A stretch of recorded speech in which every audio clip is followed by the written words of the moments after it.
you. Want to sit down?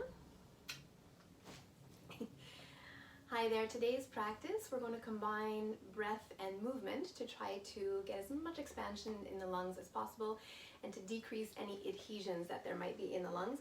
This is something that's always a good thing for us to do, but particularly right now, we want to keep those lungs moving and expanding as much as we can.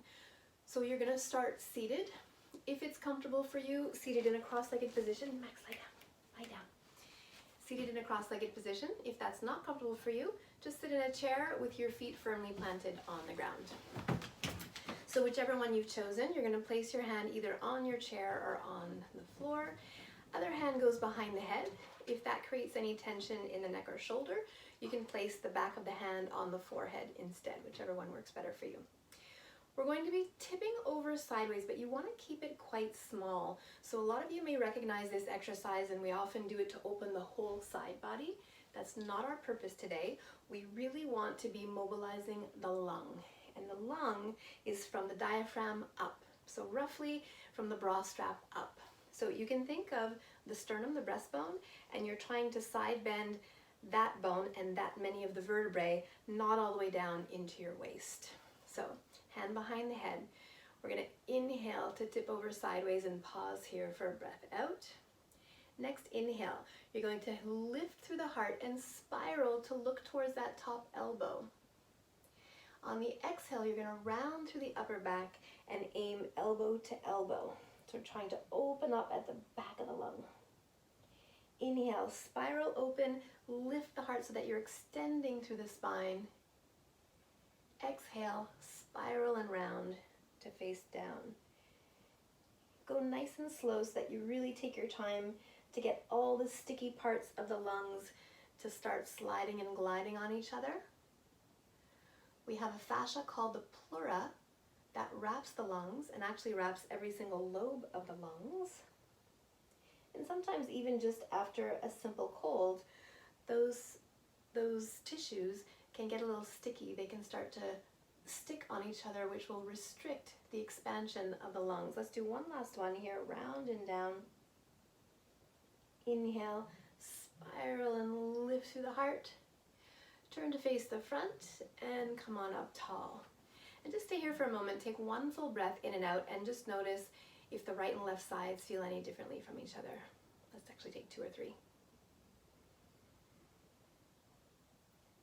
So in my case, I feel so much longer and lighter on the side that I just moved and that I just breathed into, and I feel the breath easily getting into the back of the lung, whereas before I was only noticing the front.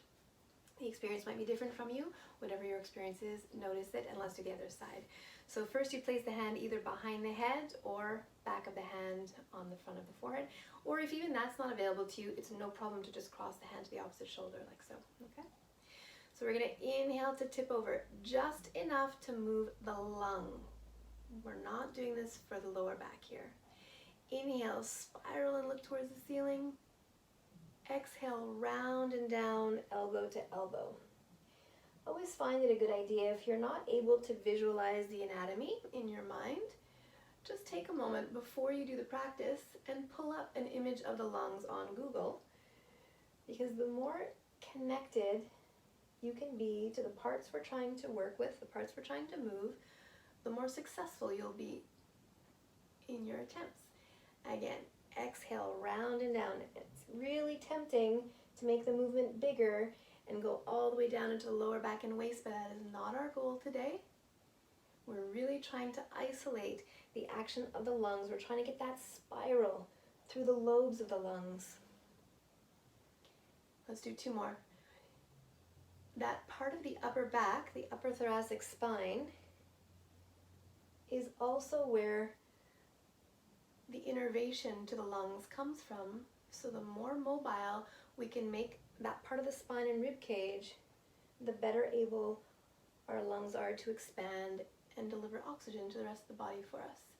Turn to face the front, come on up tall, and let's compare. So eyes closed, just take a couple of breaths and just see, how does the body feel now that you've done both sides? How does it feel compared to when you started? For me, it feels fantastic. I feel like I've got these really ballooned lungs. It feels great. So you can do that as often as you like, especially if you've had a cold, pneumonia, anything that's affected the lungs. This is a nice way